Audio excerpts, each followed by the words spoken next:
Hey everyone, this is Jared with CData, and in this video, I'm going to show you how easy the new CData CLI tool makes it to build apps that are powered by CData's drivers. The new CData CLI tool lets you use AI coding assistants, LLMs, or the terminal itself to build apps that are powered by CData's drivers. So you're using LLMs, coding assistants to help you build the app, but then you're distributing something that has no AI dependencies. To get started, we're going to ask Claude to install the CData CLI using this curl command. So it's going to download and run the official installation script. And when it finishes, we're going to ask it to build a simple Java app for us. Okay, great. So it's done. Now use the CData CLI to build a simple Java console app to show my Salesforce accounts. So it's going to think through this. We'll pause the recording here. When we come back, we'll show what it did when it finished.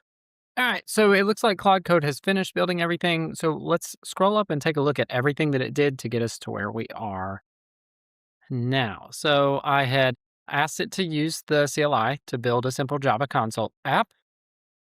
It looked for the CLI, ended up compacting the chat, and I think that's where we left off. And then it does the work to learn how the CLI tool works. What does it mean to list drivers? What does it mean to create a connection? What does it mean to query?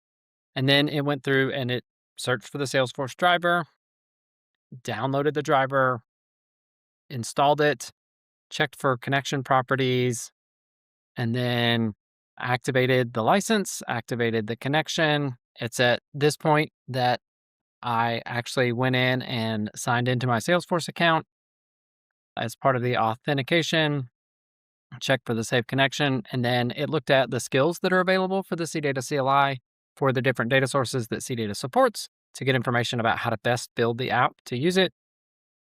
Ended up writing the app, ran it, and it succeeded. And then it gives us the opportunity to run the app ourselves. But we can scan the output of the execution here, where we can see the ID, the name, the industry, and the billing city all listed out of my account. Let's take a look at the actual code that it created, just a simple Java class, the Salesforce accounts class with some information. Here's our connection string using OAuth, and then it uses that connection string to create the connection. And we got a basic SQL query, which is how CData communicates with different data sources. And then it goes through and it displays the data. So in just a few minutes, I was able to install the CData CLI, download and install the Salesforce driver by CData, authenticate with my Salesforce instance, and build a simple Java app, all within Claude Code using the Claude Code extension in Visual Studio Code.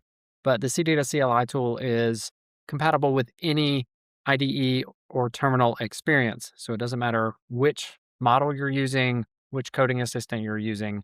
And because it's a standard CLI tool, you can actually explore it yourself, use it yourself directly without any AI assistance. The end result being an app that could be distributed, shared, or sold that doesn't have any AI dependencies, but still has live connectivity to the data that you need. So I encourage you to go to cdata.com/solutions/CLI to learn more. Thanks for watching, and we can't wait to see what you build next.